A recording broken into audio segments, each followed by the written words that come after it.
કેવલ હંસો સત કેવલ સાહેબ સત કેવલ સાહેબ સત કેવલ સાહેબ.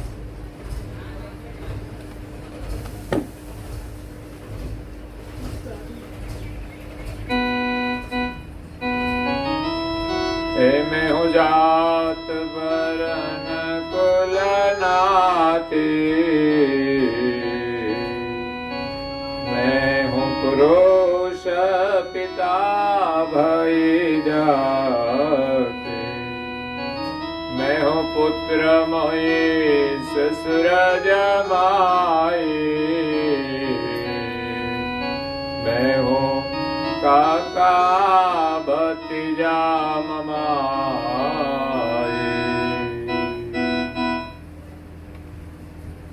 પ્રેમી ભક્તજનો,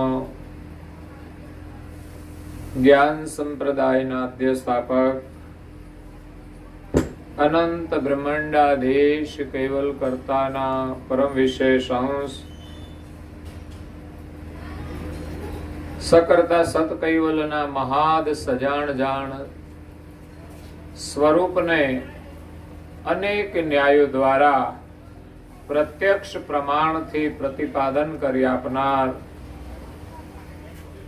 પંચમ સ્વસમ વેદના રચયિતા અનંત અંશોના તારણહાર કૈવલ ધર્મ ધુરંધર મહાન સમર્થ પરમ શ્રેષ્ઠ પરમ વિભૂતિવાન પરમ દયાળુ પરમ કૃપા નિધિ સર્વજ્ઞ દિવ્ય પરમ ગુરુ શ્રીમદ કરુણા સાગરજી મહારાજના કૃપા પાત્ર જ્ઞાન ગતિના પૂર્ણ અધિકારી ઉત્તરાધિકારી પરમ ગુરુના અખંડ ઉપાસક પૂજ્યપાદ શ્રી નારણદાસજી મહારાજ પરમ ગુરુજીની અસીમ કૃપાથી સ્વરચિત સિદ્ધાંત બાવની ગ્રંથને વિશે જ્ઞાનનો ઉપદેશ આપતા જિજ્ઞાસુ અને મુમુક્ષુ અંશોને સંબોધીને કહે છે કે मैं हूं जात बरन कुल नाती, मैं हूं पुरुष पिता भई जाति, मैं हूं पुत्र मोई ससुर जमाई, मैं हूं काका भतीजा ममाई. कई भक्तजनो, આપણને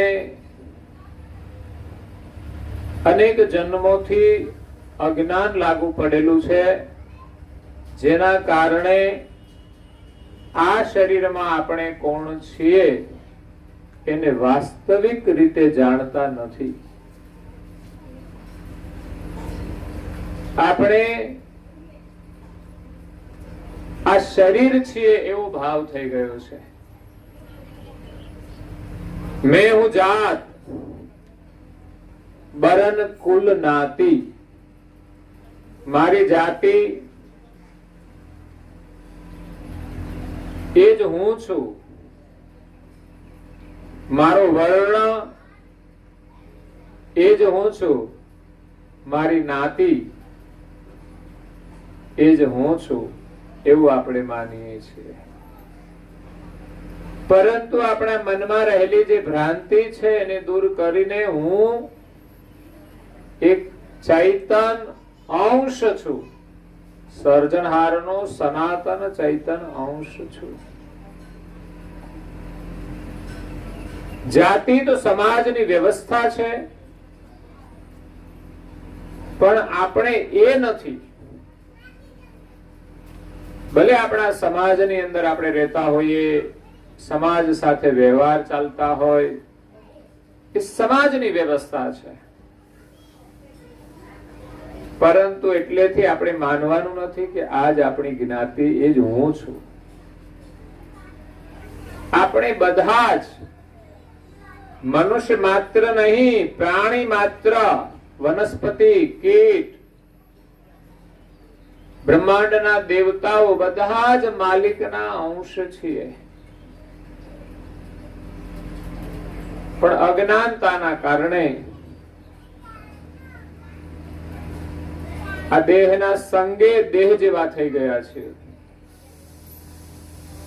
અને એટલે જ આપણને આ જન્મ મરણનું દુઃખ લાગુ પડ્યું છે. મેં હું પુરુષ પિતા ભઈ જાતિ. હું પુરુષ છું કે હું સ્ત્રી છું એ શરીર ચોક્કસ છે, પણ એમાં રહેવા વાળો છે એ સ્ત્રી નથી, એ પુરુષ પણ નથી. છેલ્લા દિવસે શરીર છોડીને આ ચૈતન જાય છે ત્યારે આપણે શું કહીએ છીએ? જીવ ગયો. એ પુરુષમાં નથી આવતો કે સ્ત્રીમાં નથી આવતો. માનો કે કોઈ પુરુષનો જીવ જાય તો આપણે એમ કહીએ જીવ ગયો, પણ કોઈ સ્ત્રીના શરીરમાંથી જીવ જાય તો આપણે શું કહીએ છીએ? એને પણ એમ જ કહીએ જીવ ગયો. જીવ તો ન તો પુરુષ ન તો સ્ત્રી. એને આપણે એવું નથી કહેતા કે આ જીવડી ગઈ. નહીં તો સ્ત્રી જાતિ માટે શબ્દ સ્ત્રીવાચક લાગે, પણ એ જીવ એ શરીરથી અલગ જ હતો. ફલાણા ભાઈ નો જીવ ગયો. તો એ નામ હતું એ શરીરનું હતું. એ શરીરમાં જે રહેવા વાળો હતો એ ચાલ્યો ગયો છે. આપણે શરીર નથી, આપણે જાતિ નથી, આપણે પુરુષ નથી, આપણે સ્ત્રી નથી. જો આ સ્ત્રી અને પુરુષના ભાવથી ઉપર ઉઠીએ તો સ્ત્રી પુરુષ સંબંધી જે વિકારો છે બધા નષ્ટ થઈ જાય અને આપણી વૃત્તિ પરમેશ્વરની અંદર લાગી જાય. આ સ્ત્રી અને પુરુષના સંબંધો પણ આપણને પરમેશ્વરની સાથે એકતા કરવામાં બાધારૂપ બને છે, બંધનરૂપ બને છે, અવરોધરૂપ બને છે. જ્યાં સુધી આપણામાં શરીર ભાવ હોય ત્યાં સુધી કદાપી આપણે પરમેશ્વર સાથે એકતા કરી શકીશું નહીં.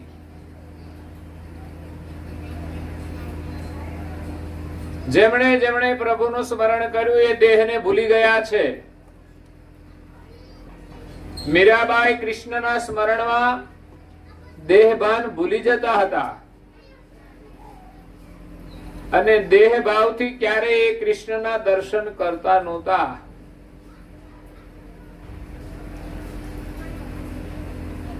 ન તો કૃષ્ણને દેહ ભાવથી જુએ છે કે ન તો પોતાને દેહ ભાવથી માને છે.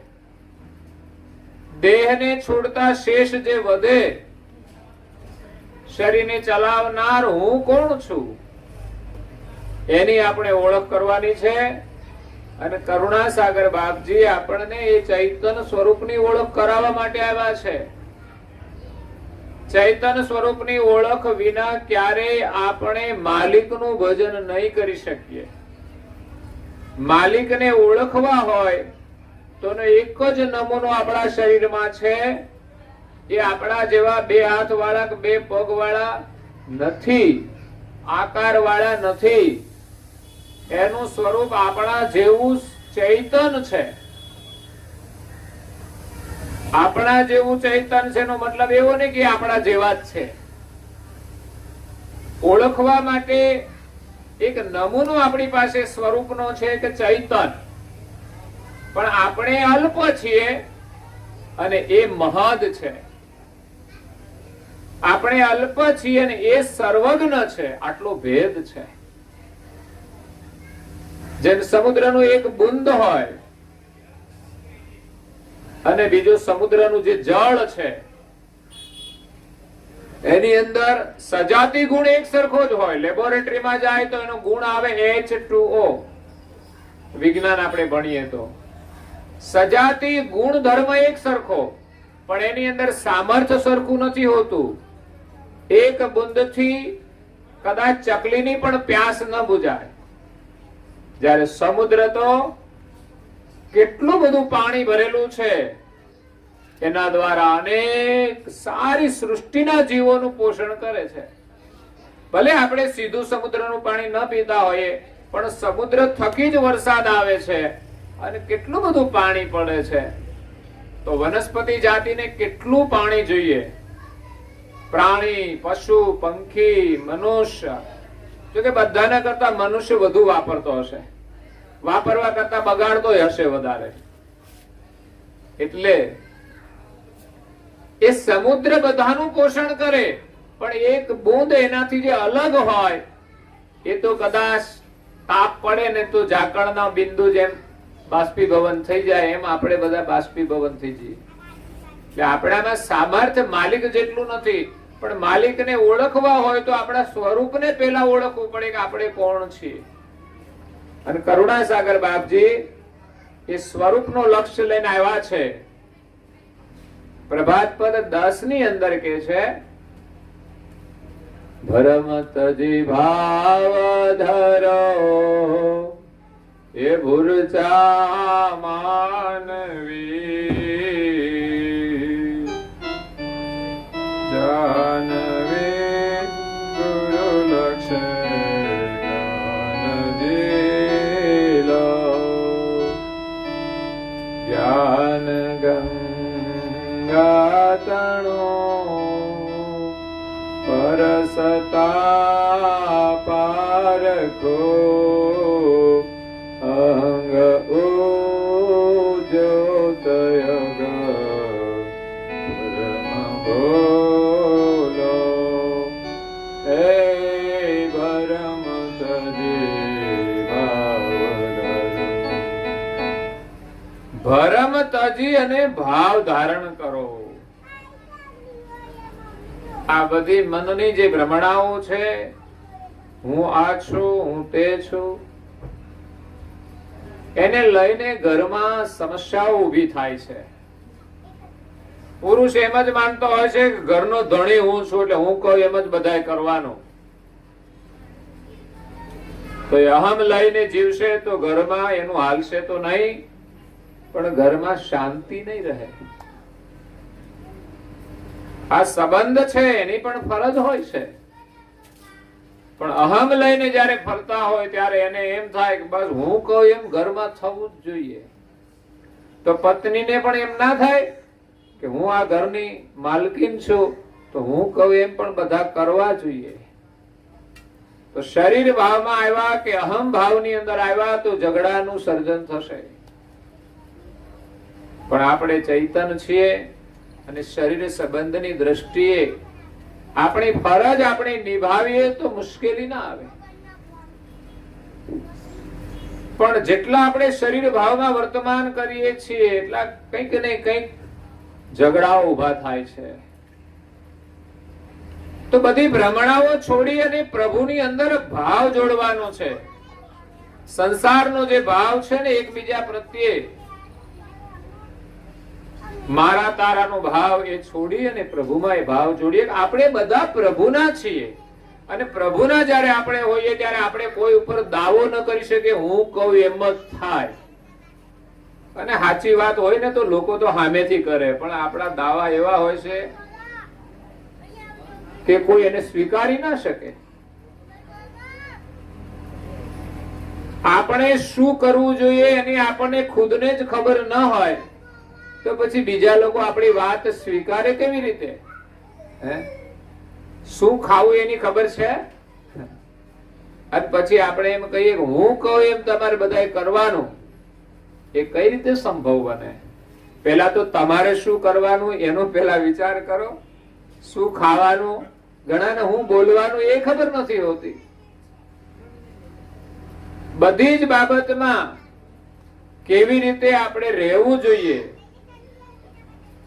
એ સમજણ ન હોય અને આપણે આગ્રહ રાખીએ હું કહું એમ બધાએ કરવા, એ સંભવ નથી. સંસારમાં અનેક ભ્રમણાઓ છે. ભરમ તજીને ભાવ ધરો. જગત આખું ભ્રમણાઓની અંદર ભટકે છે, જે સત્ય નથી. ભ્રાંતિ કોને કહેવાય ખબર છે? આપણે ઝાખું ઝાખું અજવાળું હોય અને આપણે ચાલ્યા જતા હોઈએ અંધારામાં. અંધારું હોય છતાં પણ કુદરતી પ્રકાશ સામાન્ય હોય, તારાઓનો પ્રકાશ હોય. તો રસ્તામાં માનો કે એક દોરડું પડ્યું છે, પણ આપણને શું લાગે? સાપ હશે એવું લાગે છે. ભ્રાંતિ થાય, વાસ્તવમાં છે નહીં, પણ આપણને એમ થાય સાપ છે, કારણ કે અંધકાર છે માટે. પણ જો લાઈટ હોય, પ્રકાશ હોય તો એ દોરડું આપણને દોરડું દેખાશે, સાપ લાગશે નહીં અને ભય પણ લાગશે નહીં. એટલે મનમાં ભ્રાંતિ નહીં ઉભી થાય. તો એ જ રીતે સંસારમાં અજ્ઞાન રૂપી અંધકારના કારણે આપણામાં ભ્રાંતિ ઉભી થઈ છે કે હું આ છું, હું તે છું, ફલાણો આવો છે, પેલો આવો છે, પેલો આવો તેવો. એ પણ એક ભ્રાંતિ છે, વાસ્તવિકતા નથી. આપણે એને ઓળખતા જ નથી. આપણે જો આપણી જાતને ન ઓળખતા હોઈએ તો શું બીજાને આપણે ઓળખી શકીએ? આપણે આપણી રીતે મૂલ્યાંકન કરતા હોઈએ છીએ. ભ્રાંતિમાં આવીને મૂલ્યાંકન કરીએ કે દોરડાની જગ્યાએ સાપ કહી દઈએ, પણ એ તો લાઈટ થાય ત્યારે ખબર પડે. એમ આપણા હૃદયમાં જ્ઞાનનું અજવાળું થશે ને તો દુનિયામાં કોઈ આપણને ખરાબ દેખાશે નહીં. એક વ્યક્તિ હતો,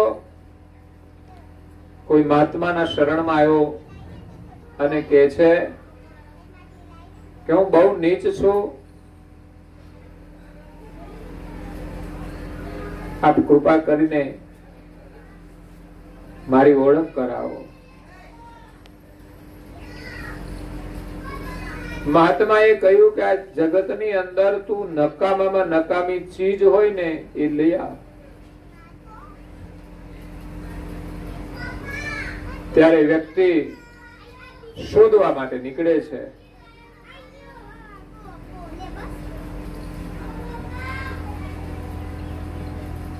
તો કોઈ ખેતરના ફરતે કાંટા પડેલા હતા. એને એમ થયું કે આ તો બિલકુલ નકામા જ છે. પણ લેવા જતા એને મનમાં થયું કે ના, બિલકુલ નકામા નથી, આ ખેતરની રક્ષા કરે છે. આગળ જતા રસ્તામાં કઈ છાણ પડેલું હતું. એને એમ થયું કે આ નકામું છે. પણ લેવા જતા મનમાં વિચાર આવ્યો કે આ પણ કામનું છે. ખેતરની અંદર વનસ્પતિને પોષણ આપવા માટે ખાતરનું કામ કરે છે. જે જે વસ્તુ લેવા જાય છે એ વસ્તુ એને પછી કામની દેખાય છે. એટલે પછી દુનિયામાં એને જે બીજાની અંદર દોષ દેખાતા હતા એ બધા મટી ગયા. તો જ્યારે જ્ઞાનની પ્રાપ્તિ થાય ત્યારે આપણી દોષ વૃત્તિ મટી જાય છે અને દરેક વસ્તુનું મૂલ્ય સમજાય છે. આપણી ભ્રાંતિ દૂર થઈ જાય છે. ભરમ તજી ભાવ ધરો ભૂરચા માનવી જાનવી ગુરુ લક્ષે જ્ઞાન જીલો. સુખ માટે જેના પાછળ દોડીએ છીએ મહેનત જરૂર કરવી જોઈએ, પણ સુખની અંદર પણ ઘણી બધી ભ્રાંતિ છે. આ મળી જાય તો હું સુખી થઈ જાઉં, આવા કપડા પહેરું તો હું સુખી થઈ જાઉં, આવા જુતિયા પહેરું તો હું સુખી થઈ જાઉં, ગાડી આવે તો સુખી થઈ જાઉં. આ વ્યવસ્થા જરૂરી છે, અનુકૂળતા હોય તો લવાય બધું, પણ અનૈતિક રીતે આપણે ચાહના રાખીએ અને રાત દિવસ મહેનત કરીએ અને આ બધું લાવવા માટે પ્રપંચ કરીએ તો આપણે સુખી થવાના નથી. જ્ઞાનની જો સમજણ આવે તો સુખી થવાય. બધી વસ્તુઓની જરૂર હોતી નથી. આપણને એમ થાય કે મોબાઈલ હોય તો સારું, જરૂરી લાગતું હોય તો લાવીએ પણ ખરા, પણ લાવ્યા પછી એમ થાય કે આના કરતા તો પેલાની પાસે સારો મોબાઈલ છે, આ એવો હોય તો સારું. એટલે આમાં ક્યાંય પૂર્ણ વિરામ આવતો નથી. અને આવું બધું લાવવા માટે આપણે શું કરીએ? જ્યાંથી જે રીતે મળે એ રીતે આપણે પૈસા કમાતા હોઈએ છીએ. જૂઠ કરીએ, પ્રપંચ કરીએ, પણ આપણે વિચારવાનું કે જે આપણે ખોટું કરી રહ્યા છીએ આપણા માટે દુઃખનું કારણ બનશે. લાભ મળતો હોય તો પણ કદાપી આપણે જૂઠ બોલવું ના જોઈએ કે જૂઠ કરવું ના જોઈએ. આ જ સુખી થવાની નીતિ છે. ભલે ગરીબી હોય છતાં પણ આપણામાં જેટલી નીતિ હશે, પ્રમાણિકતા હશે, સત્યતા હશે, એટલા જ ભીતરથી આપણે સુખી હોઈશું. કોઈને પણ આપણે છેતરવા ના જોઈએ. સામે વ્યક્તિ કદાચ ભોળી હોય તો આપણે સામેથી એને એની કઈ ભૂલ થાય તો આપણે એને કહેવું જોઈએ. ભૂલથી આપણી પાસે કોઈનું આવી જાય તો પ્રેમથી આપી દેવું જોઈએ. એમ કહેવાય છે કે એક યુવાન હતો, ખેતરની અંદર ખેતી કરે, બળદ ચલાવે અને ખેતી કરતો કરતો ભગવાનના ગુણગાન ગાય, ભજન ગાય, કીર્તન ગાય, એની મસ્તીમાં હતો, એટલો બધો ખુશ. એમ કહેવાય છે કે એકવાર રાજા અંબરીશે રસ્તા પરથી નીકળ્યા. આ યુવાનને જોઈને બહુ પ્રભાવિત થઈ ગયા. એ ત્યાં ઉભા રહી ગયા. એને ખેતરમાં જઈને યુવાન પાસે જઈ અને પૂછ્યું કે યુવાન, તો આટલો બધો ખુશ દેખાય છે, તારી મસ્તીનું રાજ શું છે? આટલી બધી ખુશી મેં આજ પહેલી વાર તારા ચહેરા ઉપર જોઈ છે. બાકી દરેક માણસને જુઓ તો કંઈક ને કંઈક ઉદાસીનતા હોય, કંઈક ને કંઈક ફરિયાદ હોય, કંઈક ને કંઈક દુઃખ હોય.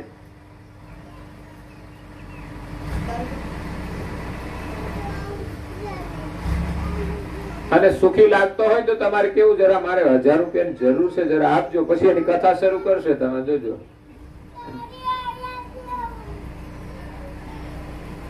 એટલે કે છે કે રાજાજી, હું મહેનતનું કમાઈ અને ખાઉં છું, નીતિનું કમાઈને ખાઉં છું, એ મારી ખુશીનું રાજ છે ભાઈ.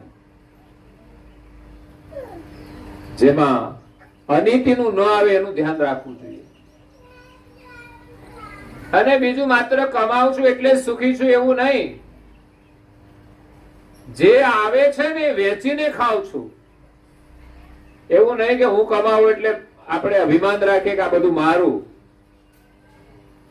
પણ સમજવું જોઈએ કે આપણે જે કમાઈએ છીએ એમાં કોનો કોનો હિસ્સો છે. 1 રૂપિયો કમાઉં છું, એમાં 25 પૈસા મારા માતા પિતાની સેવા માટે વાપરું છું. કારણ કે પહેલો હિસ્સો તો એમનો છે. એમણે જન્મ આપ્યો છે, એમણે આપણને ભણાવ્યા છે, એમણે આપણને મોટા કર્યા છે. એટલે ક્યારેય કદાપી એનો ઉપકાર જીવનમાં ભૂલવું જોઈએ નહીં. અને જે ભૂલી જાય છે ક્યારે સુખી થતા નથી. પૈસા ભલે લાખો કમાતા હો, પણ એ રાખ છે, લાખ નહીં પણ રાખ છે એમ કહ્યું છે. જેને મા બાપની સેવા ન કરી એના પૈસા કોઈ મહત્વના નથી. જે સુખ મા બાપની સેવાથી મળે છે એ લાખો રૂપિયાથી નથી મળતું. ફરક છે સુખમાં. મા બાપને વંદન કરવાથી જે આનંદ થાય અને વંદન કરો ને આશીર્વાદ આપે, એનાથી આપણે સુખી થવાના છીએ. એનાથી આપણે સંસ્કાર મળે છે. એનાથી આપણા બાળકોની અંદર સંસ્કાર આવે છે.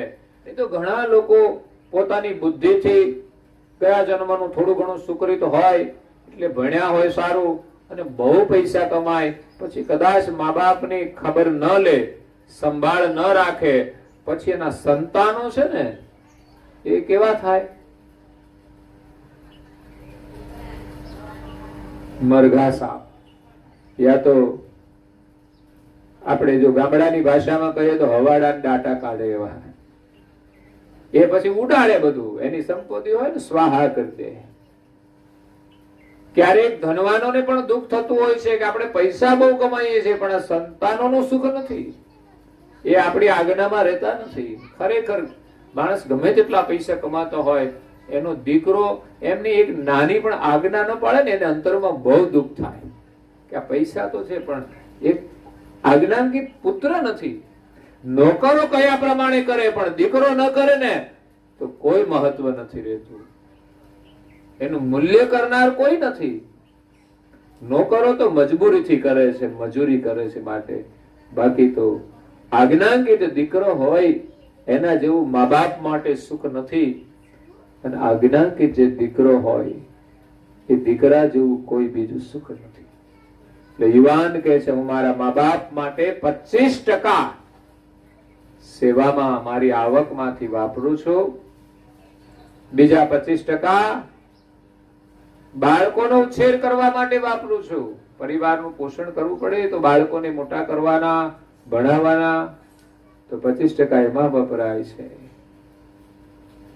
25% અર્ધાંગીની જે એમની પત્ની છે એમના નિર્વાહ માટે વપરાય છે. અને 25% જે વધે છે એ અન્ય પ્રાણી, પશુ, પંખી જે કોઈ હોય, ભૂખ્યા હોય, દુખી હોય એની સેવામાં હું વાપરું છું. તો પછી મસાલા માટે કશું વધે ના વધે. હો, આમ જો ગણિત રાખો ને તો ખબર પડે કે આપણે કમાઈને ક્યાં વાપરવાના છે. અને જો ત્યાં વપરાઈ જશે ખોટી જગ્યાએ તો જ્યાં જરૂર હશે ત્યાં આપણે વાપરી શકીશું નહીં. એટલે રાજા અંબરીશને સમજાયું કે આની મસ્તીનું રાજ શું છે. એટલે જ્ઞાનથી આપણે સમજણ પ્રાપ્ત થાય અને એ પ્રમાણે જીવન જીવીએ તો આપણે સુખી થઈએ છીએ. આપણી ભ્રાંતિ દૂર કરવાની, સુખી કઈ રીતે થઈએ? ભરમ તજી ભાવ ધરો ભુરુચા માનવી જાનવી ગુરુ લક્ષ્ય જ્ઞાન જીલો. ગુરુના લક્ષ્ય દ્વારા જ્ઞાન ગ્રહણ કરવાનું છે. ગુરુ વિના કદાપી જ્ઞાન પ્રાપ્ત થતું નથી.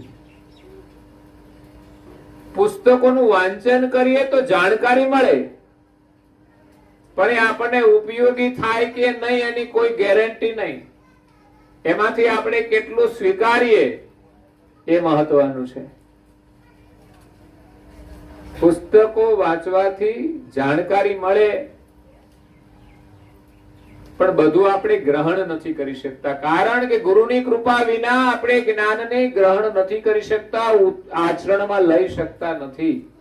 અને કદાચ કઈ સમજાય ને આપણે ગ્રહણ કરીએ તો એક બીજી મુસીબત આવે કે આપણામાં અભિમાન આવી જાય.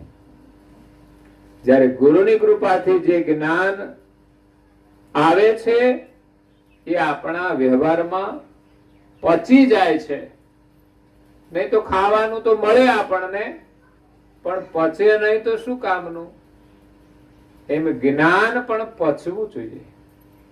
એટલે જ્ઞાન માત્ર સાંભળવાથી નથી મળતું પણ ગુરુની કૃપાથી મળે છે. હું આવ્યો ત્યારે એક ભજન વાગતું હતું કવિ છોટમનું. જ્ઞાન ન ઉપજે ગુરુ વિના એ જોને કોટી સોળતા કથાય દે પારસ લખિયા પુરાણમાં એ સુણતા સોનો નવ થાય. જ્ઞાન ન ઉપજે ગુરુ વિના. જ્ઞાન ન ઉપજે ગુરુ વિના. ગુરુની કૃપા હોય ને તો ગ્રંથો ના વાંચવા પડે સાહેબ. એની કૃપાનો પ્રસાદ જો મળી જાય તો જ્ઞાન તો ભીતરમાંથી પ્રગટ થશે. બહારથી જે જ્ઞાન આવે ને એ આપણે સાંભળીએ તો થોડો સમય યાદ રહે પણ 6 મહિના જાય તો બધું ભૂલી જઈએ. એનો નિયમ છે. અને કાં તો થોડું ઘણું યાદ હોય તો ક્યાંય આપણને લડાઈ ઝઘડા જ કરાવે. આપણે દાવો લઈને ફરતા હોઈએ કે હું માનું એ જ સાચું. કેમ કે આ ગુરુની કૃપાથી નથી આવ્યું, ક્યાંકથી ભેગું કરેલું છે, કોકનું ચોરી લીધેલું છે. બીજાનું જે જ્ઞાન હતું એ ચોરી લીધેલું છે. જ્યારે ગુરુની કૃપાથી મળે છે ને આપણને એનો અધિકાર મળે છે. અને એમાં આપણી માન્યતા હોય છે કે મારું નથી, આ ગુરુનું છે એમ સમજીને આપણે વ્યવહાર કરીએ છીએ. અને પુસ્તકો વાંચ્યા હોય ને ગુરુની કૃપા ન હોય તો એમ માને કે હું જાણું છું એ જ સાચું. આવ્યું છે ક્યાંકથી ચોરી કરીને, અને ચોરેલી વસ્તુને આપણે માનીએ કે આ તો મારું છે. નહીં તો આપણે કોઈની આગળ જ્ઞાનથી આગ્રહ ન કરીએ કે હું જાણું એ જ ખરું. હા, આપણે જાણતા હોઈએ સાચી વાત હોય તો આપણે સ્વીકારીએ, પણ બીજાના આગળ આપણે કલેશ ન કરીએ, અભિમાન ન કરીએ કે હું જાણું છું તે સાચું. એટલે જ્ઞાન ન ઉપજે ગુરુ વિના સુણતા કોટી કથા.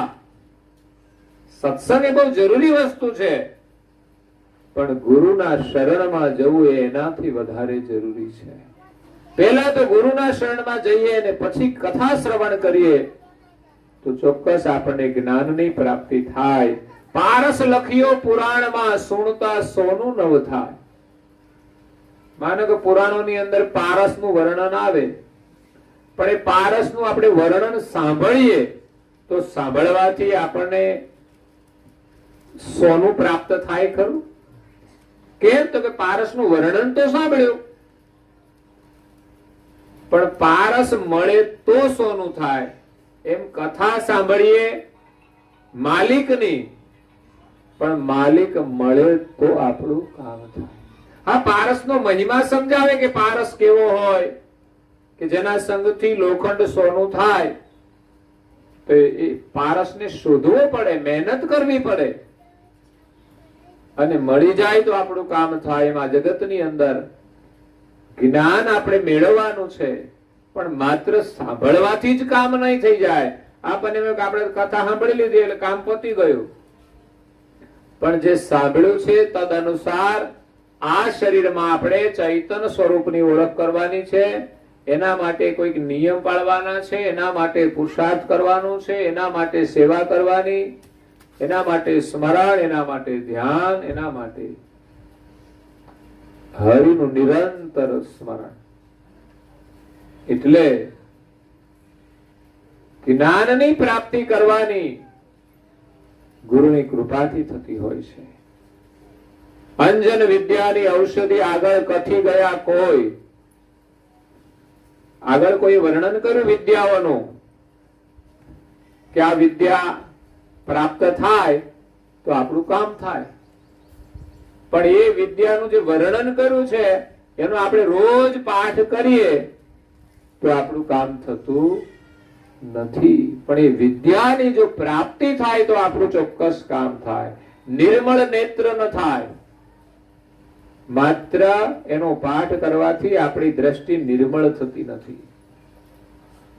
કલ્પતરુ અને ચિંતામણી આનું વર્ણન પણ આપણે સાંભળીએ, પણ વર્ણન સાંભળવાથી આપણું કાર્ય સિદ્ધ થતું નથી. એમ કહેવાય છે કલ્પતરુના નીચે બેહે તો કલ્પના કરે તે મળે, પછી એના જીવનમાં દરિદ્રતા રહેતી નથી. પણ માત્ર કલ્પતરુનું વર્ણન સાંભળવાથી દરિદ્રતા જતી નથી. પણ વાસ્તવિક કલ્પતરુ કોને કહેવાય એ સમજણ આવે અને કલ્પતરુની શોધ કરી અને એના નીચે બેસીએ તો ચોક્કસ આપણી દરિદ્રતા મટી જાય. એમ સત્સંગ દ્વારા આપણે કલ્પતરુનો મહિમા સમજવાનો છે.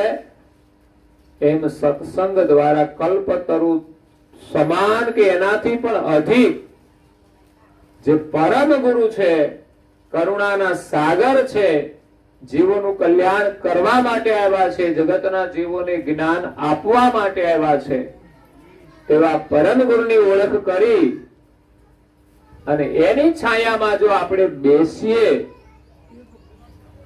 તો ખરેખર આપણા બધા જ મનોરથો પૂર્ણ થઈ જશે. કલ્પતરુની છાયામાં બેસીને દરિદ્રતા દૂર થઈ જાય એમ પરમ ગુરુની છાયામાં બેસીએ તો સંસારના જે ત્રિવિધિના તાપ છે એ મટી જશે. અને આ જગતની અંદર જગતના જે સર્જનહાર છે એની ઓળખ થઈ જશે, એની આપણને પ્રાપ્તિ થઈ જશે. પોષણ આપે જે પળે પળે, આપણને જે જીવન આપી રહ્યા છે, વિચાર કરીએ છીએ કે આ જીવન ક્યાંથી આવે છે? એ આપનાર કોણ છે? તો તો સુરતા તો આપણી આ શ્વાસ સાથે જોડવાની છે કે આ શ્વાસ ક્યાંથી આવે છે ત્યાં આપણી સુરતા જોડીને ત્યાં લઈ જવાની કે જ્યાંથી શ્વાસ આવે છે ને જીવન દાતા જ આપણો માલિક છે. પોષણ આપે જે પડે પડે ભોળો રહી ભગવાન. ભગવાન બહુ ભોળો છે. જીવો એનું ભજન નથી કરતા છતાં પણ બધાને જીવન આપે છે અને આપણી સાથે પણ છે. ભેળો રહી ભગવાન. આપણા ભેળો રહીને એ આપણને બધું જ પોષણ કરે છે.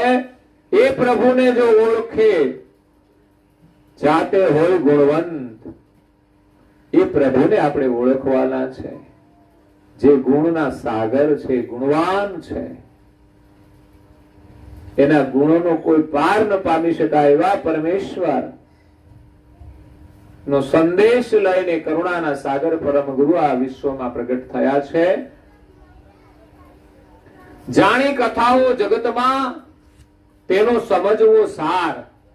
કથા સાંભળી અને એનો સાર આપણે ગ્રહણ કરવાનો છે. મહાપુરુષ મળ્યા જેને, જેને કોઈ સંત પુરુષ મળ્યા, જેને કોઈ સમર્થ ગુરુ મળ્યા, પામ્યા તે નર પાર. એવા માનવો આ સંસારની અંદર ભવ પાર થઈ ગયા છે.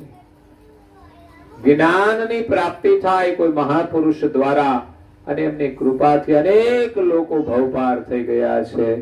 એમ આપણે કોઈ સંતોના શરણમાં, કોઈ મહાપુરુષોના શરણમાં, કોઈ સદગુરુના શરણમાં જઈને જ્ઞાન મેળવવાનું છે અને એમના આદેશ પ્રમાણે, એમની આજ્ઞા પ્રમાણે આપણે ચાલીશું તો ચોક્કસ સંસારના તમામ દુઃખોમાંથી આપણે મુક્ત થઈ જઈશું. 7 દાડા સુખદેવની કથા સુણે સૌ કોઈજી. 7 દિવસ બધા કથા સાંભળે છે. સુખદેવ મુનિએ સાંભળી, સુખદેવ મુનિએ પરીક્ષિતને સંભળાવી તો પરીક્ષિતનું દુઃખ દૂર થઈ ગયું. પરીક્ષિત મોક્ષ પામી ગયા. સમજા લક્ષારથ સોય. એ સુખદેવ મુનિના જ્ઞાનને સમજ્યા તો પરીક્ષિત રાજા મોક્ષ પામી ગયા. જો કે પરીક્ષિત રાજાને ભાગવતી મોક્ષ મળ્યો છે, પણ કરુણાસાગર મહારાજ જે સર્જનહારનું લક્ષ્ય આપીને અખંડ મોક્ષ આપે છે એ નથી મળ્યો. પણ એ જ પરીક્ષિત રાજા જો પરમ ગુરુના શરણમાં આવે અને એની કથા સાંભળે તો એનો પણ મોક્ષ થઈ જાય. એટલે માનો કહ્યું જો માનવી દેવ બુદ્ધિના દક્ષ. છોટ મહારાજ કહે છે હે માનવો, તમે મારું કહ્યું માનો. દેવ બુદ્ધિના હે દક્ષ માનવો, છોટમ પ્રભુપદ પામવા ગ્રહો સદગુરુનો લક્ષ.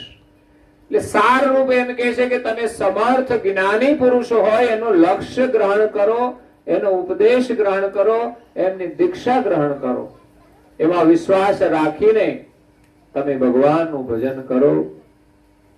આપણે કોણ છીએ અને આપણા માલિક કોણ છે એનો જ વિચાર રોજ ઉઠીને આપણે કરવો જોઈએ.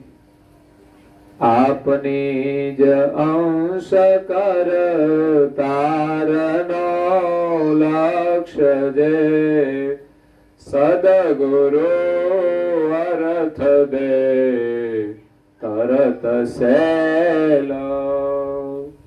કહે કુબેર જંજાળ જંતુ ટળે એ જઈ મળે જાઉ તો પૂર્વ પેલો.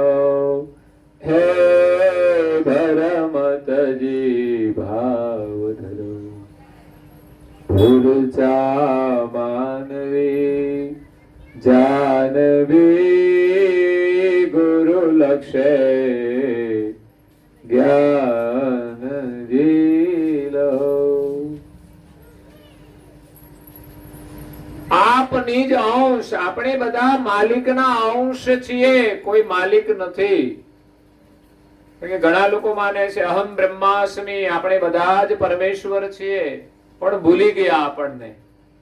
પરમેશ્વર કોઈ દિવસ પોતાને ભૂલે નહીં અને જે ભૂલી જાય એ પરમેશ્વર હોય નહીં. આપણે બધા એક અલ્પ જીવ છીએ, અલ્પ અંશ છીએ.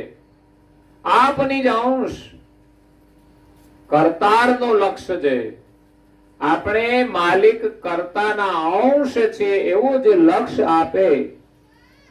સદગુરુ અર્થ દે ત્રત સેલો. જ્યારે સદગુરુ આપણે સમજાવે ત્યારે એનો અર્થ આપણા માટે બહુ જ સરળ બની જાય છે કે આપણે સમજાય કે ખરેખર ના આપણે પરમેશ્વર નથી પણ એમના અંશ છીએ. કહે કુવેર જંજાળ જંતુ ટળે. અને એવું સદગુરુનો લક્ષ્ય જેને પ્રાપ્ત થાય, એમની કૃપા જેને મળે, જેના હૃદયમાં જ્ઞાનનો પ્રકાશ થાય, કહે કુવેર જંજાળ જંતુ ટળે. પછી આ સંસારની જે જંજાળ છે ને જીવ દશાની, એ ટળી જશે. જય મળે જહાં હું તો પૂર્વ પહેલો. આ સંસારમાં આપણે ભટકીએ છીએ. આ શરીર પેલા ક્યાં હતા ખબર નથી, અને આ શરીરમાં આપણે ક્યાં છીએ અને કોણ છીએ ખબર નથી. અને આ શરીર છૂટશે તો ક્યાં જઈશું ખબર છે? નક્કી કર્યું છે ક્યાં જવાનું? કારણ કે આપણે ખુદને જાણતા નથી. પણ પરમ ગુરુની કૃપાથી આપણને નિજ કર્તાનું લક્ષ્ય સમજાય અને એ પ્રમાણે માલિકનું ભજન કરીએ તો આપણે જ્યાં હતા પેલા આપણા ઘરે, એ ઘરની આપણને પ્રાપ્તિ થશે. જે ઘેરથી આપણે આવ્યા છીએ, જે ઘર આપણે ભૂલી ગયા છીએ, એ આપણું પોતાનું નિજ ઘર પ્રાપ્ત થઈ જશે. તો આપણા મનની જે ભ્રાંતિ છે સદગુરુ દૂર કરે. મેં હું પુત્ર મોય સસુર જમાઈ. આપણે શું માનીએ છીએ? હું કોઈનો દીકરો છું, કોઈનો જમાઈ છું. મેં હું પુત્ર મોય સસુર જમાઈ. હું કોઈનો સસરો છું. સમય જતા આ બધા સંબંધો ઉભા થાય છે, પણ એ સંબંધ છે આપણો ખરો, પણ આપણે એ નથી. આપણે ક્યાં કોઈના સસરા કે કોઈના પુત્ર કે કોઈના પિતા કાયમને માટે રહેવાના છીએ? શરીર છૂટી જાય તો કોઈ સંબંધ રહેતો નથી. મેં હું કાકા ભતીજા મમાઈ. કેટલા બધા સંબંધો લાગ્યા છે આપણને. હું કોઈનો કાકો છું, કોઈનો મામો છું, કોઈનો ભત્રીજો છું. આ ભ્રાંતિ છે. સંબંધ હોવા છતાંય આપણી જાતને આપણે માની લઈએ, એ બહુ મોટો ભ્રમ છે. એનું કારણ એ છે કે આપણને એમ થાય કે આપણે કોઈના કાકા તો છીએ જ ને, તો પછી કેમ ખોટું આપણે માનીએ? સાચું છે એમ માનીએ ને, ક્યાં ખોટું છે? તો આપણે માલિકના અંશ છીએ એ સાચું નથી?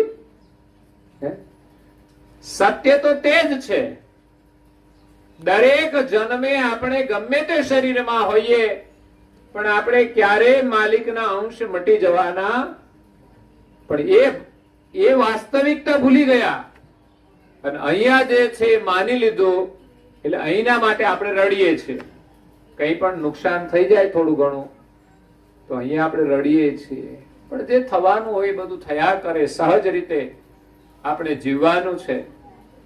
આ બધાને પ્રેમ ચોક્કસ કરીએ, પણ વિશેષતઃ યાદ રાખવું જોઈએ કે આ સંબંધો આપણા આ શરીર પૂરતા છે. આ શરીર છૂટ્યા પછી અહીંના કોઈ વ્યક્તિ સાથે આપણો કોઈ લેવા દેવાનો સંબંધ રહેતો તો પછી બધું છૂટી ના ગયું? બધા સંબંધો પૂરા જ થઈ ગયા ને? સગા સંબંધ હતા, પૂરા થઈ ગયા. પછી અંશ જ્યાં શરીર ધારણ કરે ત્યાં નવા સંબંધો સ્થાપિત કરે છે. પરંતુ એક સંબંધ બદલાતો નથી, અને એ છે માલિકના સાથેનો, કે આપણે માલિકના છીએ. એ સંબંધ છૂટતો નથી. તો વાસ્તવિક એ છે, તો એને હંમેશા આપણે યાદ રાખીને જીવવું જોઈએ. પણ ખરેખર આ સંસારના સંબંધો, એની અંદર આપણે મૂળ સંબંધને ભૂલી ગયા. બહારના સંબંધો એ માત્ર વ્યવહાર પૂરતા છે, વાસ્તવિક નથી. જ્યારે આપણે કોણ છીએ એની જો વાસ્તવિક ઓળખ આપણે કરીએ તો આપણે માલિકના અંશ છીએ, એ સિવાય બીજી કોઈ ઓળખ રહેતી નથી. બીજા પરિવારના સભ્યો હોય તો એની સાથેનો આપણો પુત્રનો સંબંધ માનીએ, પતિનો સંબંધ માનીએ કે પત્નીનો સંબંધ માનીએ, તો પુત્ર જેને જન્મ આપે એને પુત્ર કહેવાય. તો જન્મ તો શરીરને આપ્યો છે, આપણને જન્મ આપ્યો નથી. આપણને જન્મ આપનાર સર્જનાર એક જ છે અને કાયમને માટે આપણે એના પુત્ર રહીએ છીએ. એમ પતિ અને પત્ની એ સંબંધ પણ કાયમના નથી રહેતા.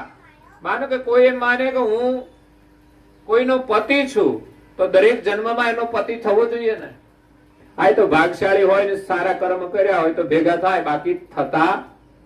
આ જન્મમાં આના પતિ હોય તો બીજા જન્મમાં કોઈ બીજાના પતિ થઈ જાય. કારણ કે પાછા એક પતિ બન્યા પછી પણ લોકો મનમાં અનેક સાથે એવો ભાવ રાખતા હોય છે. એક પત્ની હોવા છતાં અનેકની સાથે ભાવ એવો રાખે, પરિણામે બીજા જન્મમાં પાછા ભેગા થઈ જાય. એટલે આ સંબંધો આપણા કોઈ અંશ સાથે કાયમના નથી અને એને ભૂલીને આપણે વાસ્તવિક સંબંધને યાદ કરવાનો છે. અહીંયા માનીએ છીએ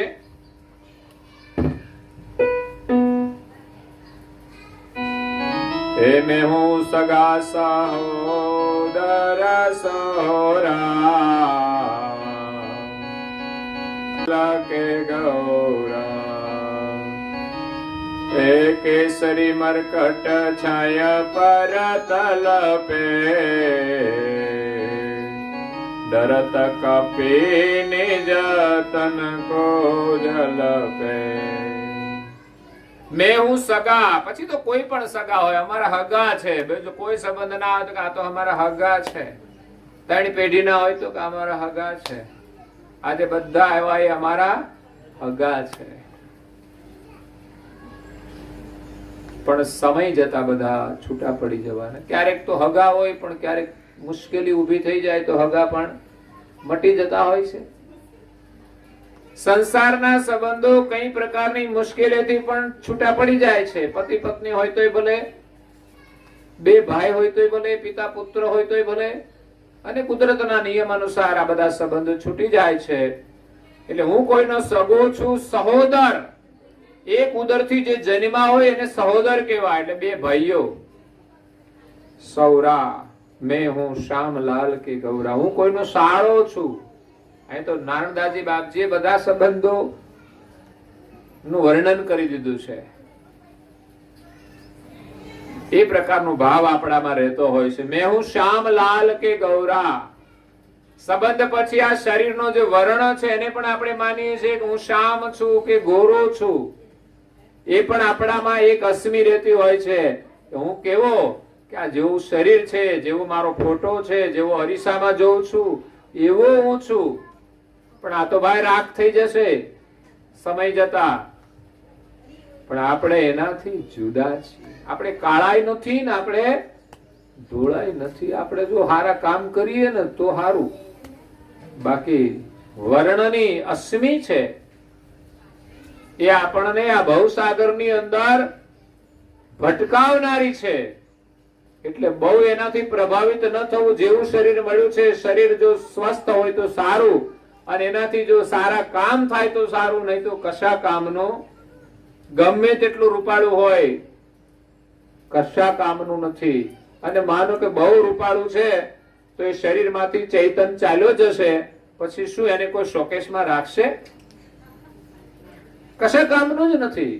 એ તો પેલો હતો અંશ, એનું જ મહત્વ છે.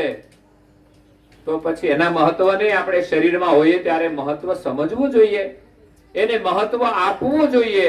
પણ આપણે તો પેલાનું મહત્વ નથી રાખતા કે આ શરીરમાં રહેલો અંશ છે એ ક્યાં જશે. આપણે બધું આ જૂઠ પ્રપંચ કરીએ છીએ તો એની કેવી દુર્દશા થશે.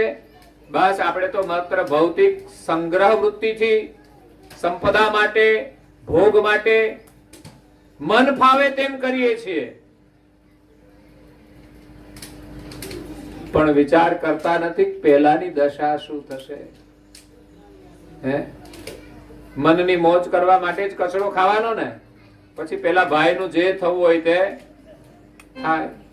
વિચારતા નથી ચૈતનનું. ખરેખર આખું શરીર ચૈતનથી ચાલે છે.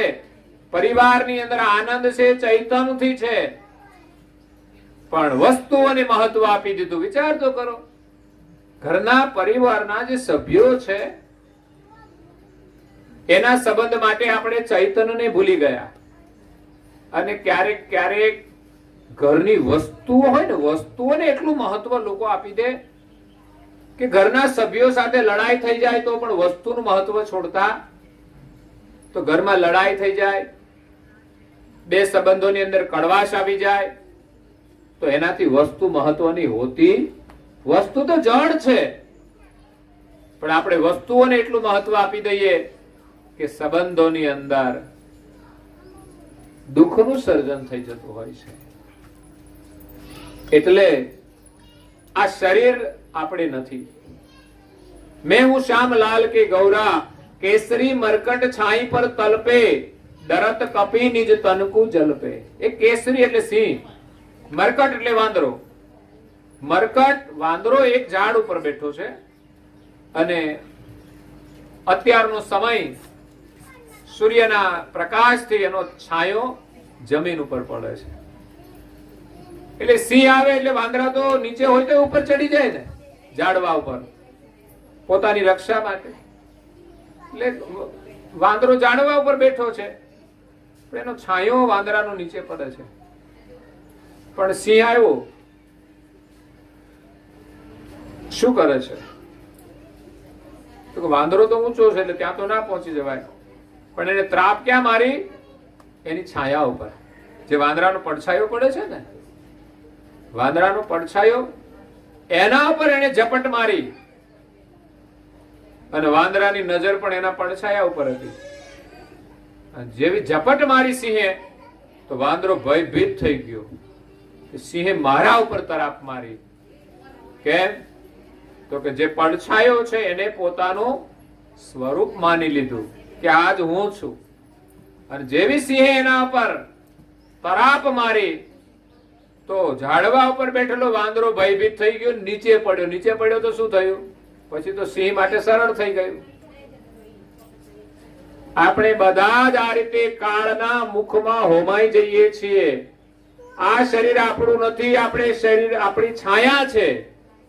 શરીરથી આપણે જુદા છીએ. આપણે તો ઝાડવા ઉપર બેઠા છીએ અને કાળ આવી અને આ શરીર ઉપર તરાપ મારે છે અને આપણે દુખી દુખી થઈ જઈએ છીએ કે મારું મૃત્યુ થયું. આપણે તો એનાથી અલગ છીએ, પણ દુખી કેમ થઈએ છીએ? કે શરીરને આપણે આપણું સ્વરૂપ માન્યું છે. જેમ વાંદરો છાયાને પોતાનું રૂપ માને અને સિંહ એના પર તરાપ મારે તો એ દુખી થઈ જાય, એમ કાળ રૂપી સિંહ આ શરીર ઉપર તરાપ મારે છે અને આપણે દુખી દુખી થઈ જઈએ છીએ.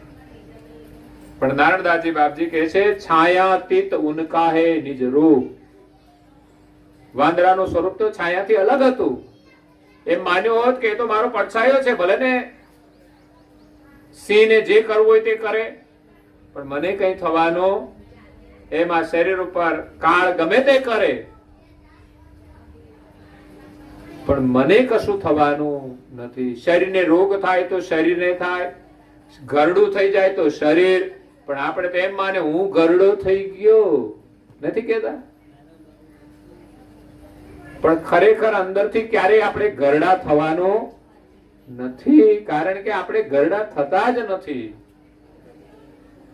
મીરાબાઈ કહે છે, એ જૂનું તો થયું રે દેવાળ, જૂનું તો થયો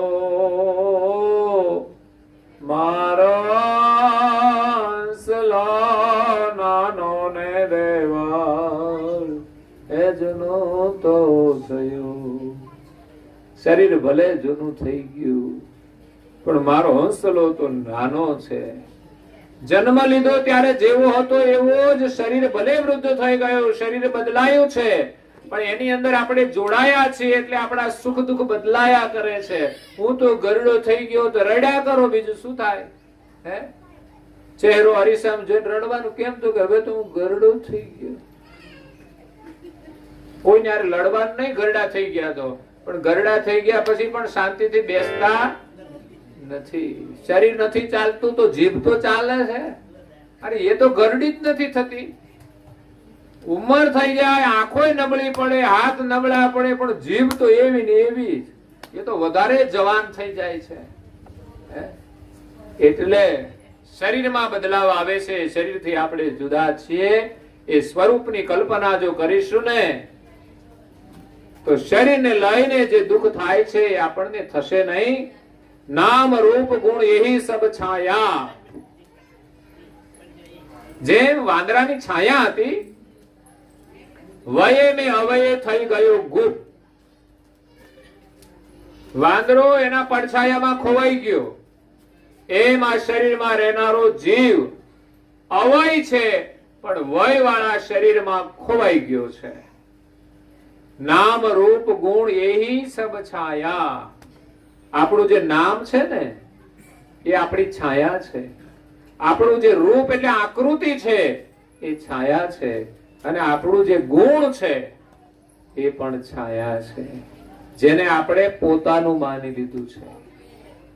નામ શરીરનું છે આપણું.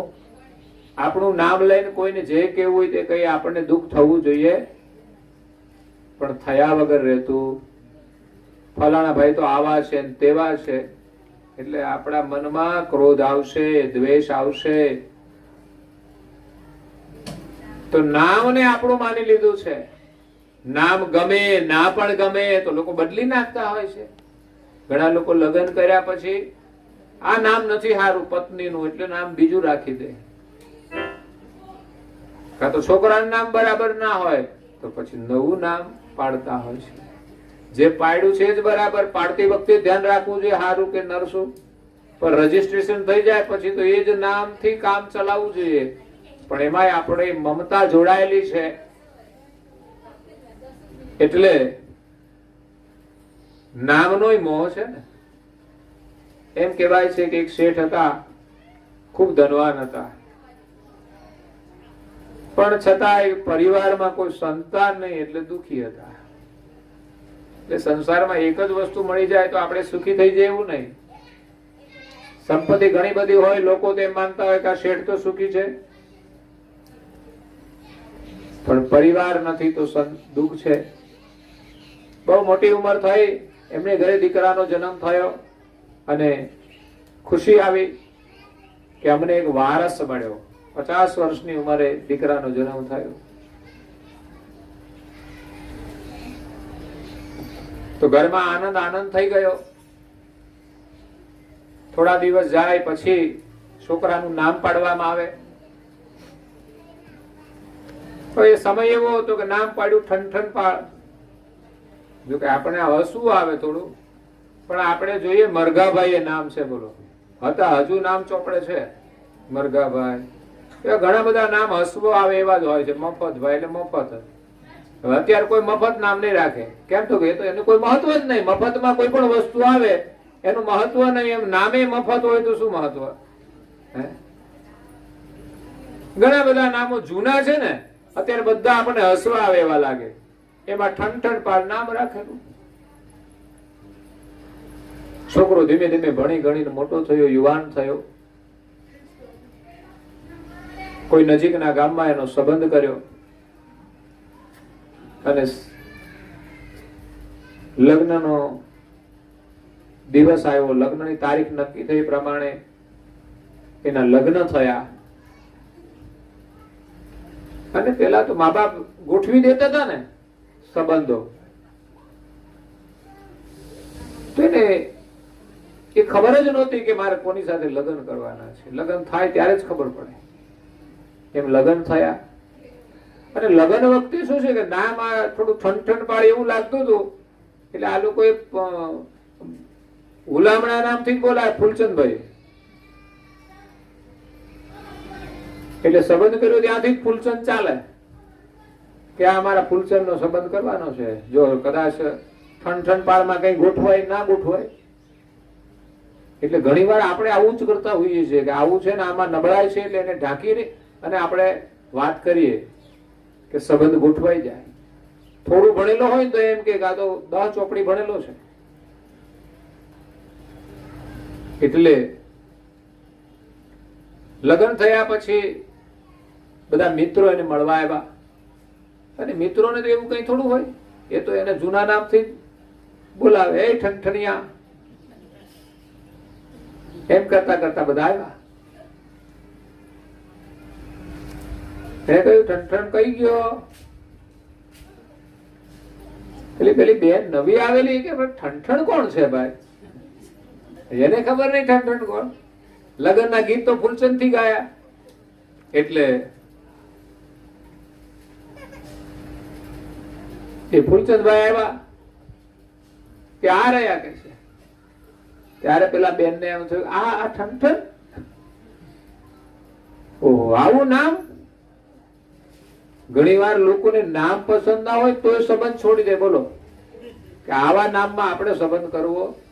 હકીકતમાં ઘર સારું હોય, સંસ્કાર હોય, પણ કોઈનું નામ જો સારું નહીં હોય ને તો કદાચ સામેવાળા એવાય હોય કે બધું સારું છે પણ નામ સારું નથી, એટલે આપણે કરવું.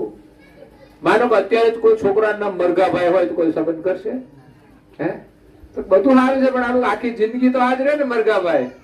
હે એટલે કદાચ આજની દીકરીઓ ના પણ પાડી દે. એટલે કે છે આ ઠણઠણ ને મારે આખી જિંદગી આજ સાંભળવાનું?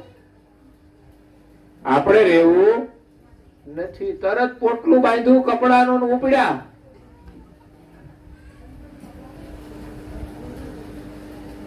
પેલા શેઠ કે પણ તમે કઈ જાઓ છો? તો કે મારે નથી રહેવું. ઠણઠણ પાળ નામ અને આપણે રહેવું નથી. શેઠે ઘણી આજીજી કરી. શેઠ કે મેં કેટલો બધો ખર્ચો કર્યો તને લાવવા માટે, અને તું આમ ચાલી જા. અને લોકો ક્યાં વિચાર કરે? છૂટાછેડા કરવાના હોય ત્યારે વિચાર કરે લગ્નમાં કેટલો ખર્ચો કર્યો છે. અને હું તો એટલે જ કહું ખર્ચા બહુ ઓછા કરવા, ખોટા ખર્ચા ના કરવા, જરૂરી જ કરવા. બહુ મોટા વરઘોડા કાઢીને ડીજે લાવીને ખોટું બેન્ડ વગાડવું, પૈસા પાણીમાં ના જાય એટલા માટે. આ તો કઈક રાખી મૂકો તો કામ લાગશે. અમારે નહીં જોઈતા પણ તમને કામ લાગશે. ખોટા પૈસા ઉડાડવાનો કોઈ મતલબ નહીં. હવે અહીંથી વરઘોડો નીકળે, એ ભાઈ ને બધા જોયા જ હોય ને આખા બજારમાં કાયમ માટે રખડતા જ હોય, ઉઘાડા પગે રખડતા હોય ને એ તે દિવસે બેન્ડ લઈને નીકળે. એના કરતા એમ જ ભાઈ જાને તું પૈસા કામ લાગશે તને. પછી કાયમ ને માટે કોઈકની ઉઘરાણી કરવી કે કોઈ આપણે ત્યાં ઉઘરાણી કરવા આવે આવું કામ કરવું, એના કરતા સાદગીમાં જેટલા જરૂરી હોય એટલો ખર્ચો કરવો જોઈએ. અને સમૂહ લગ્ન તો આપણા માટે બહુ ઉત્તમ છે. અનુકૂળતા હોય તો એ સારું છે. એટલે શેઠ કે મેં ખર્ચો બહુ કર્યો, કારણ કે એકનો એક દીકરો હતો, બહુ સમય પછી જન્મ થયો, એટલે એમ ઈચ્છા હતી કે બસ ધામધૂમથી લગ્ન કરવા. પણ દીકરી જયારે જતી રહી કે આવા નામને આપણે રહેવું નથી, તો શેઠ તો દુખી દુખી થઈ ગયા. છોકરો ઉદાસ થઈ ગયો. શેઠને પછી તો દુઃખ થયું કે આવું નામ આપણે પાડ્યું એ જ ખોટું કર્યું. બેન તો બહાર નીકળ્યા, ગામની ભાગોળે આવ્યા. ત્યાં એક સ્મશાન યાત્રા નીકળી. બેને પૂછ્યું કે ભાઈ આ કોણ છે? કોણ મરી ગયું? તો કે અમર. તો કે નામ અમર હતું? આવું સરસ નામ ને મરી ગયા? ઓ તો નામનું તો કોઈ મહત્વ જ નહીં. પછી એક યુવાન ભીખ માંગતો હતો. એને પૂછ્યું ભાઈ તારું નામ શું? તો કે મારું નામ ધનપાલ. ઓહો, તારું નામ તો ધનપાલ ને તારી પાસે ખાવાનું તો છે નહીં, ભીખ માંગે છે અને તું તારું નામ ધનપાલ? તો નામ બહુ સારું છે પણ જીવનમાં તો કોઈ સાર નથી. એક ડોશીમાં છાણા વીણે ઉંમર થઈ ગયેલી, અને આ દીકરીએ જઈને પૂછ્યું માજી તમારું નામ? તો કે મારું નામ લક્ષ્મી. ઓહો, નામ તો લક્ષ્મી છે અને વીણો છો છાણા? તો કે નામ છે એવું ક્યાંય સંસારમાં કામ છે નહીં. એના કરતા અમારા અમરને મેં મરતા જોયો, ભીખ માંગતો ધનપાલ, છાણા વીણતી લક્ષ્મી જોઈ, ઠીક છે અમારે ઠણઠણ પાલ. એ ઠણઠણ પાલ પાછા બધી બેન હતી ને પાછા ઘરે આવી ગયા. અને જેમ હતું એમ થઈ ગયું ને શેઠે ખુશ થઈ ગયા. કેમ આવા પાછા કશું જ નહીં, એને મૂકો પડતો અને પાછું જીવન છે સારી રીતે આપણું ચાલે એ મહત્વનું છે. તો અહીંયા નામ રૂપ ગુણમાં આપણે એટલા બધા ભરાઈ ગયા છીએ કે ખરેખર આ ચૈતન્યની અંદર એટલું બધું સામર્થ્ય છે, એટલી બધી શક્તિ છે.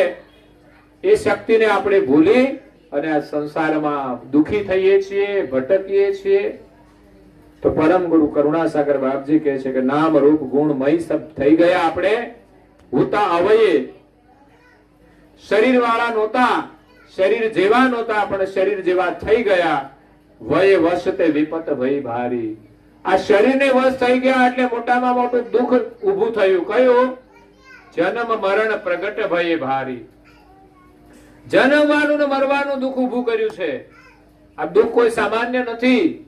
આ શરીરના કારણે આપણે દુઃખ ઊભું કર્યું છે. શરીરના કારણે કર્મ ઊભા કર્યા છે. તો આ શરીર ભાવ છોડીને આપણે આત્મા છીએ, ચૈતન્ય છીએ. કોઈના પ્રત્યે રાગ દ્વેષ રાખવો જોઈએ નહીં. મારા તારાનું ભેદ નહીં. બધામાં એક જ માલિકનો અંશ છે. આપણે બધા જ એક માલિકના સંતાન છીએ. કોઈના પ્રત્યે મતભેદ નહીં. જન્મ દુઃખ વ્યાધિ બહુ ભયેવું. આ જન્મનું જે દુઃખ છે એક મોટું વ્યાધિ છે, મતલબ મહારોગ છે. જેમ અત્યારે કોરોના આવ્યો છે ને, કોરોના તો હમણાં આવ્યો ને કદાચ હમણાં ચાલ્યો જશે, પણ આ જન્મ અને મરણનો જે મહારોગ છે એ તો સૃષ્ટિની આદ્યથી આપણને લાગ્યો છે. એ આપણો પીછો નથી છોડતો. આપણે આમાંથી છૂટવાનું છે. નિરસત્વ નિર્માલ્ય થઈ ગયું અને આ બીમારીએ આપણને નિરસત્વ કરી દીધા છે. જેમ કોઈ ભયંકર બીમારી થાય ને, માણસ ખાટલાવશ થઈ જાય, નિર્બળ થઈ જાય, શરીર સુકાઈ જાય, ચાલવાની શક્તિ ન રહે, અશક્ત થઈ જાય, એમ આપણને આ જન્મ મરણનો રોગ લાગ્યો છે. એટલે આ અંશની જે શક્તિ છે ને એ બધી જ નિરસત્વ થઈ ગઈ છે. ખરેખર આપણામાં એટલું સામર્થ્ય છે ને કે આપણે કશું કરવા માટે કશું જ ન કરવું પડે. માત્ર સંકલ્પ કરીએ ને આ દુનિયાની વસ્તુ આપણને મળી જાય. ખાવાનું જોઈએ તો ખાવાનું મળી જાય, પણ કેમ દોડધામ કરવી પડે છે? તો કે આપણે આપણી શક્તિને ભૂલી ગયા, આપણે નિર્બળ થઈ ગયા છે. આપણે જન્મ મરણનો રોગ લાગુ પડ્યો છે. આપણે ખુદને ભૂલી ગયા એટલે આ પરિસ્થિતિ ઊભી થઈ છે. જ્યારે માણસ સાજો હોય ત્યારે કેટલો બધો સ્વસ્થ હોય, પણ બીમાર પડે એટલે પરાધીન થઈ જાય છે, નિર્બળ થઈ જાય છે. એમ આપણે આપણા સ્વરૂપને ભૂલીને આ જન્મ મરણનો જે રોગ લાગ્યો છે એના કારણે આપણે આપણી શક્તિને ભૂલી ગયા છીએ. અગર તો આપણામાં જે શક્તિ હતી એ આ જન્મ મરણના રોગને કારણે આપણે બધી ગુમાવી દીધી છે. અને હવે આ બીમારીમાંથી છૂટવા માટે એક જ ઉપાય છે, પરમ ગુરુ હકીમ પ્રગટે સુખ દેવા. કોઈ પણ બીમારી હોય દવાખાને જવું પડે, અને આ બીમારી તો એવી છે કે જેના માટે એક જ વૈદ્ય છે, અને એ છે સમર્થ પરમ ગુરુ. સમર્થ ગુરુનું શરણ એ જ આપણા માટે ઉપાય છે. એટલે સારા ડોક્ટર પાસે આપણે જેમ જઈએ ઈલાજ માટે, એમ આ જન્મ મરણની બીમારીમાંથી છૂટવા માટે સમર્થ પરમ ગુરુ એ હકીમ છે અને સુખ દેવા માટે આવ્યા છે. રેરા રસિક અમૃત ફલ મેવા. આપણને બધાને અમર ફળના મેવા આપવા માટે આવ્યા છે કે જે મેવા તમે આરોગો તો તમારો જન્મ મરણનો જે વ્યાધિ છે એ મટી જશે. જ્ઞાનામૃત પુની અરસ સે અનુભવી અંતર ઉતાર. જ્ઞાન રૂપી અમૃત આ દવા છે. અમૃત એ દવા છે, જ્ઞાન એ દવા છે. કરુણાસાગર બાપજી અંતરિક્ષમાંથી મતલબ કૈવલ ધામમાંથી એ આ વિશ્વની અંદર દિવ્ય દેહ ધારણ કરીને આપણને જ્ઞાન રૂપી દવા આપવા માટે આવ્યા છે. પ્રેમ કટોરીમાં ઠરે સુરત નલિકા સાર. પણ આ જ્ઞાન રૂપી અમૃત કોણ ગ્રહણ કરી શકશે? કે જેના હૃદયની અંદર પ્રેમ હોય તેને જ મળશે. કોઈ પણ દર્દી હોય તો દવા લેવા માટે ડોક્ટર સુધી જવા માટે પ્રેમ તો જોઈએ ને. એમ જ તો કઈ ડોક્ટર ઘરે આવી જતા નથી. તો ડોક્ટર સુધી આપણે જવું પડે. આપણા હૃદયમાં પ્રેમ હોવો જોઈએ. અગર આપણા ઘરે ડોક્ટર આવ્યા હોય તો એમના પ્રત્યે પ્રેમ તો હોવો જોઈએ. પ્રેમ ન હોય તો કોઈ ડોક્ટર આપણા ઘરે દવા કરવા માટે આવે ખરા? ના આવી શકે. એટલે મૂળ વસ્તુ કે ગુરુ સાથે આપણો પ્રેમ હોવો જોઈએ. પ્રેમ કટોરીમાં ઠરે. જેના હૃદયમાં પ્રેમ હશે એના હૃદયની અંદર આ જ્ઞાન રૂપી અમૃત આવશે. અને બીજું છે સુરત નલિકા સાર. હૃદયની અંદર જ્ઞાન ઉતારવા માટે આપણી જે દ્રષ્ટિ છે સુરતા એ જ્ઞાન સાથે જોડવી પડશે. પરમ ગુરુ જ્ઞાન આપે છે પણ આપણી સુરતા જો જ્ઞાન સાથે ન જોડાય તો એ જ્ઞાન આપણા ઘટમાં જઈ શકતું નથી. કાનથી સાંભળીએ છીએ પણ સુરતા આપણી જો ક્યાંય બીજે હોય તો જ્ઞાન આ કાનથી સંભળાય કદાચ આપણને કશું યાદ રહે. તો સુરતા જે આપણી દ્રષ્ટિ છે પરમ ગુરુના વચનની અંદર આપણી જોડાશે તો એના મુખમાંથી નીકળતા વચનો આપણા હૃદય કમળની અંદર ઠરશે. અને ઠરશે તો પછી આ જન્મ મરણનો જે રોગ છે મટી જશે. દવા તો પીવી પડે ને. એ તો ઘણા લોકો દવા પીને પછી કાઢી નાખતા હોય તો એની બીમારી દૂર થતી નથી. દવાને હૃદયમાં ઉતારવી પડશે. જન્મ મરણનો રોગ છે અને જ્ઞાન રૂપી ઔષધિ છે. જો હૃદયમાં જશે તો જ જન્મ મરણનો રોગ મટશે. શરીરના રોગો માટે આ જ ઉપચાર. દવા લેવી પડે, એને પીવી પડે અને પીવાથી આપણા રોગનું શમન થાય છે. તો પૂજ્ય શ્રી નારાયણદાસજી બાપજી કહે છે કે એતના આશ્રમ હકીમ કુ દર્દી કુ કછુ નાય. જો ડોક્ટર મહેનત કરે, હકીમ મહેનત કરીને દવા આપે, બનાવીને દવા આપે, પણ દર્દીને જો કઈ એનો મહત્વ ન હોય અને દવા પીવે નહીં તો પછી એનો રોગ મટતો. કારણ કે ઘણી દવા એવી હોય કડવી લાગે એટલે લોકો પીતા નથી. ઘણાના ઘરમાં લોકો દવા લઈ આવે પણ પછી પડી હોય, એકાદ વખત પીવે ને પછી સારું ન લાગે તો નથી પીતા. દવાનો કોર્સ પૂરો કરવાનો હોય છે. તો ન પીવે તબ દુખિયા પીવે નહીં ભલહી મરમર. જેના હૃદયમાં પ્રેમ નથી દવા વિશે કે ડોક્ટર વિશે અને એવા લોકો દવા ન પીવે તો પછી શું થાય? નારાયણદાસજી બાપજી કહે છે એ બધા દુખી થઈ થઈને મરી જવાના પણ સાજા થવાના નથી. એમ આપણે પરમ ગુરુની ઔષધિ નહીં લઈએ તો દુખી દુખી થઈ અને આખર મરવાના, ફરી પાછા જન્મવાના અને એ જ બીમારીની અંદર આપણે દુખી થયા જ કરવાના. માનો કે માણસનો જન્મ મળ્યો પણ આ માણસનો જન્મ પૂરો થયા પછી કઈ પ્રાણીમાં ગયા તો કોઈ ગાય બન્યા, કોઈ ભેંસ બન્યા, કોઈના ખીલે તો બંધાયા અને ઉપરથી પાછા દંડા મારે તો. એટલે કઈ પ્રકારનું દુઃખ છે ભાઈ? કોઈ પણ જીવ છે મનુષ્ય સિવાય બીજા તમામ જીવોમાં કઈ પ્રકારનું દુઃખ છે? ગધેડા હાવ સ્વતંત્ર ફરતા હોય, લ્યો ઘણા બજારે ફરતા હોય પણ શું કરે? તપ કરતા હોય, ચારે બાજુ ભટક્યા કરે ખાવા માટે. સ્વતંત્રતા છે પણ ખાવાનું ના મળે તો દુઃખ છે. અને કઈ ના હોય તો એકલા રખડતા હોય ને બીજો ગધેડો મળે તો શું કરે? તો લડે. કરવાનું શું? આ દુર્દશા છે. માટે આ જન્મ મરણના રોગમાંથી આપણે છૂટવાનું છે. નારણદાસજી બાપજી અંતિમ ચોપાઈમાં કહે છે મહેર કરી દુખિયા પર શ્રીમત કુબેર દયાલ. શ્રીમત કુબેર પરમ ગુરુ કરુણાસાગર એ દયાળુ છે. આ જગતના દુખી જીવો ઉપર મહેરબાની કરી છે અને જેટલા જન્મ છે અને મરે છે બધા જ દુખી છે. ભલે ભૌતિક સુખ સુવિધા હોય પણ મરવાના કે નહીં મરવાના? જીવવાના છે. તો પછી સુવિધા અને સગવડ અંતે કામ લાગતી નથી. એવું છે ભાઈ કે જ્યાં બહુ પૈસા હોય એમના ઘરમાં બીમારી ના આવે? ના, બધાને લાગુ પડે ભાઈ. એટલે આ દુઃખમાંથી છૂટવા માટે નારણદાસજી બાપજી કહે છે કે પરમ ગુરુ આ વિશ્વમાં પ્રગટ થયા છે. નારણદાસ શરણાગત. નારણદાસજી બાપજી કહે છે હું એના શરણમાં ગયો અને મેં પ્રાર્થના કરી, ટાળો ક્રમ જંજાળ. આ ક્રમ જંજાળ છે, જન્મવાનું ને મરવાનું વારંવાર. આ જંજાળમાંથી અમને છોડાવો. અને બીજી છે કર્મ જંજાળ, કારણ કે કર્મને લઈને જ આપણને જન્મ મરણ થાય છે.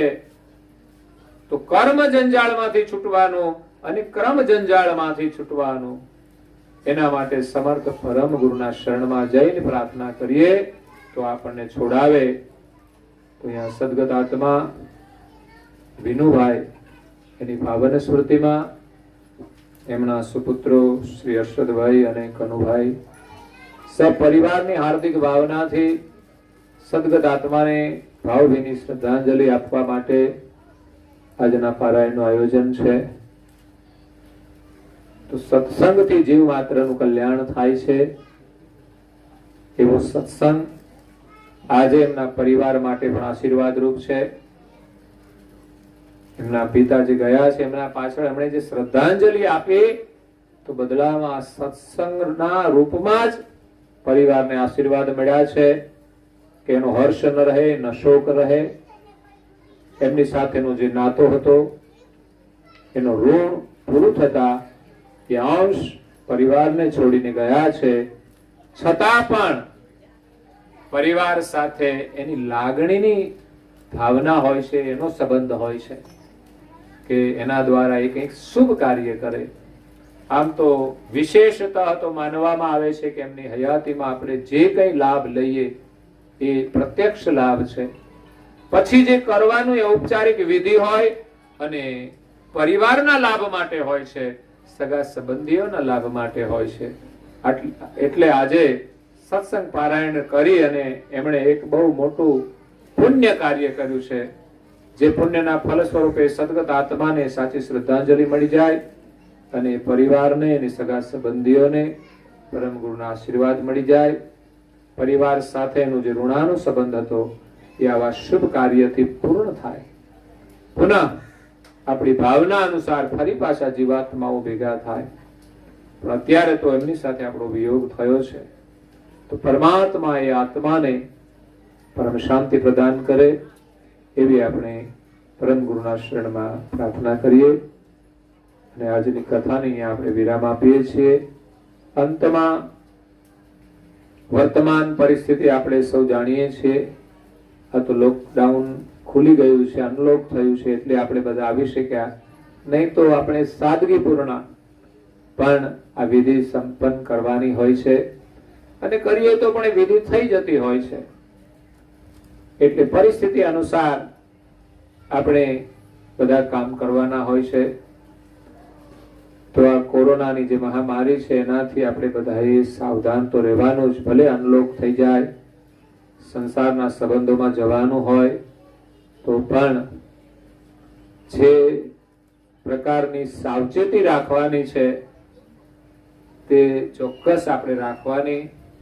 કારણ કે સમાચારો જે આવે છે તદ અનુસાર ઘણા લોકો એ બીમારીગ્રસ્ત થયા છે.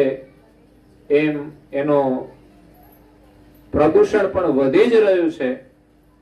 કદાચ ગમે ત્યાંથી ગમે ત્યાં આવે અને એમાં સમૂહમાં ભેગા થવાથી કોઈ એકાદ વ્યક્તિમાં હોય ને એમાંથી સંક્રમણ આગળ વધતું હોય છે. એટલે ખાસ કરીને સમૂહ પ્રસંગોની અંદર આપણે નિયમ અનુસાર રહીને આપણા સામાજિક સંબંધોને પૂર્ણ કરીએ. એમાં સાવધાની, એવી પ્રકારની પરિસ્થિતિ હોય તો ત્યાં આપણે માસ્ક પહેરવું હોય પડે તો પહેરવું જોઈએ. પણ ઘણી વાર આપણે શરમ ને સંકોચ થી પણ ન કરતા હોઈએ કે કાં તો બેદરકારીથી આપણે ન કરતા હોઈએ તો પરિસ્થિતિ ક્યારેક વિપરીત બની શકતી હોય છે. અને એકબીજાથી દૂર અંતર રાખીને આપણે બધું કરી શકીએ છીએ. એટલે મળવાનું તો છે વાતોથી, પણ બીમાર હોય એ લોકોએ તો ખાસ સાવધાન રહેવું કે ક્યાંય જવું જ નહીં. પણ આ બીમારી એવી છે કે એના લક્ષણો નથી દેખાતા, એટલે આમે આપણે સાવધાની રાખીને ચાલવું જોઈએ. એટલે જરૂરી હોય એટલું જ કાર્ય કરજો. 4-6 મહિનામાં જો લોકડાઉન થાય છે તો બધા જ વગર ચલાવી લેવું પડે છે. તો અનલોક થાય તો જરૂરી વસ્તુ સાવધાની રાખીને આપણે લેવા જવી અને ઉપયોગ કરવો. નહીં તો મહામારી વધ્યા પછી કદાચ પરિસ્થિતિ વધારે પણ ગંભીર થઈ શકે અને આપણે સ્વૈચ્છિક રીતે નિયમમાં રહેવું એ બહુ આનંદની વાત છે, પણ કદાચ કોઈને ચેપ લાગી ગયો અને ક્વોરન્ટાઇન કરે કે એને લઈ જાય, દવાખાનામાં એકલા રહેવું પડે તો એ ભયંકર વસ્તુ કહેવાય. એટલે એવી પરિસ્થિતિ કરતા સારી પરિસ્થિતિમાં આપણે સાવધાની રાખીને ચાલીએ, એ જ શુભ સંદેશ છે. આ સાથે અહીંયા કથાને વિરામ આપીએ. અસ્તુ શક્તિ વત્સાય.